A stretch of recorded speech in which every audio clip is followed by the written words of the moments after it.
Hi hello ನಮಸ್ಕಾರ. Creative Ramya ಲಾಗ್ಸ್ಗೆ ತಮ್ಮೆಲ್ಲರಿಗೂ ಪ್ರೀತಿಯ ಸ್ವಾಗತ. ಈ ಸಂಕ್ರಾಂತಿ ಹಬ್ಬದ ಲಾಗ್ನ ನಿಮ್ಮ ಜೊತೆ ಶೇರ್ ಮಾಡ್ತಾ ಇದ್ದೀನಿ. ಥ್ರೋಟ್ ಇನ್ಫೆಕ್ಷನ್ ಆಗಿದೆ, ಇಗ್ನೋರ್ ಮಾಡಿ ನಾನು ವಿಡಿಯೋ ಶೇರ್ ಮಾಡ್ಕೊಳ್ಳೋಕ್ಕೆ. ಬಿಕಾಸ್ ನನಗೆ ಸ್ವಲ್ಪ ಹುಷಾರಿರಲಿಲ್ಲ, ಥ್ರೋಟ್ ಇನ್ಫೆಕ್ಷನ್ ಆಗಿದೆ. ಅದಕ್ಕಾಗಿ ಇದು ಮನೆಯಲ್ಲಿ ಬೆಳಗ್ಗೆ ಎದ್ದು ರಂಗೋಲಿ ಹಾಕಿ ಮನೇಲಿ ಪೂಜೆ ಎಲ್ಲ ಮುಗಿಸ್ಕೊಂಡು ನಾವು ನಮ್ಮ ತೋಟಕ್ಕೆ ಹೊರಟ್ವಿ. ಅಡುಗೆ ಎಲ್ಲ ಮಾಡಿಕೊಂಡು, ಯಾರೂ ಇಲ್ಲ, ನಾನು ನಮ್ಮ ಅತ್ತೆ, ನಮ್ಮ ಹಸ್ಬೆಂಡು ಮತ್ತು ಮಕ್ಕಳು ಇಷ್ಟು ಜನ ಹೋಗಿದ್ವಿ. ನಮ್ಮ ಮಾವ ಇನ್ನೊಂದು ಕಡೆ ಫಂಕ್ಷನ್ ಇದೆ ಅಂತ ಹೋಗಿದ್ರು. ನೀವೆಲ್ಲ ನಮ್ಮ ತೋಟ ನೋಡಿದ್ದೀರಾ ಅಂದ್ಕೊತೀನಿ, ತುಂಬ ಸತಿ ತೋರಿಸಿದ್ದೀನಿ ಕೂಡ ನಾನು. ತೋಟಕ್ಕೆ ಅಡುಗೆ ಎಲ್ಲ ತೊಗೊಂಡು ಹೋದ್ವಿ. ಅಲ್ಲಿ ನಮ್ಮ ಮೈದನ ಎಲ್ಲ ಬಂದರು. ನೋಡಿ ಎಲ್ಲ ಹೋಗ್ತಾಯಿದ್ದೀವಿ. ನೀರು ಬೇರೆ ಬಿಟ್ಬಿಟ್ಟಿರೋ ತೋಟದಲ್ಲಿ, ಕಾಲಿಡೋಕೆ ಆಗ್ತಿರ್ಲಿಲ್ಲ, ಸ್ವಲ್ಪ ಕೆಸರೆಲ್ಲ ಆಗಿತ್ತು. ಅಡುಗೆ ಎಲ್ಲ ತೊಗೊಂಡೋಗಿ ಅಲ್ಲೇ ಊಟ ಮಾಡಿದ್ವಿ. ನಮ್ಮ ಅತ್ತೆ ತುಂಬ ದಿನ ಆಗಿತ್ತು, ತೋಟಕ್ಕೆ ಬಂದೇ ಇರಲಿಲ್ಲ ಅವರು.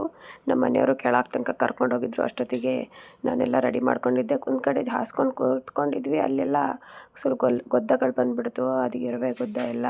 ಅದಕ್ಕೆ ಮತ್ತೆ ಅವರೆಲ್ಲ ಹೋದ್ಮೇಲೆ ಮತ್ತೆ ಜಾಗ ಚೇಂಜ್ ಮಾಡಿ ನೆರಳಲ್ಲಿ ಮತ್ತೆ ಹಾಸ್ಕೊಂಡು ಕೂತ್ಕೊಂಡ್ವಿ, ನಾನು ಮಕ್ಕಳು. ಇಲ್ಲ ನಮ್ಮ ಇದನ್ನೆಲ್ಲ ಬಂದರು. ಅಷ್ಟೊತ್ತಿಗೆ ಎಲ್ಲರಿಗೂ ಊಟ ಹಾಕ್ಕೊಟ್ಟು ನಾವು ಊಟ ಮಾಡೋಕೆ ಕೂತ್ಕೊಂಡ್ವಿ.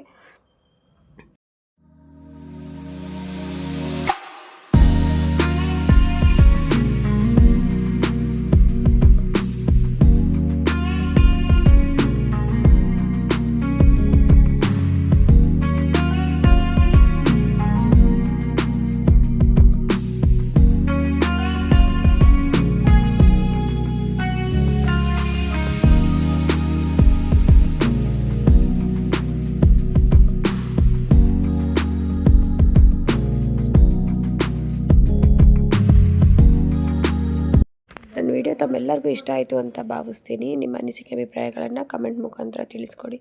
Thank you. Love you all. Bye.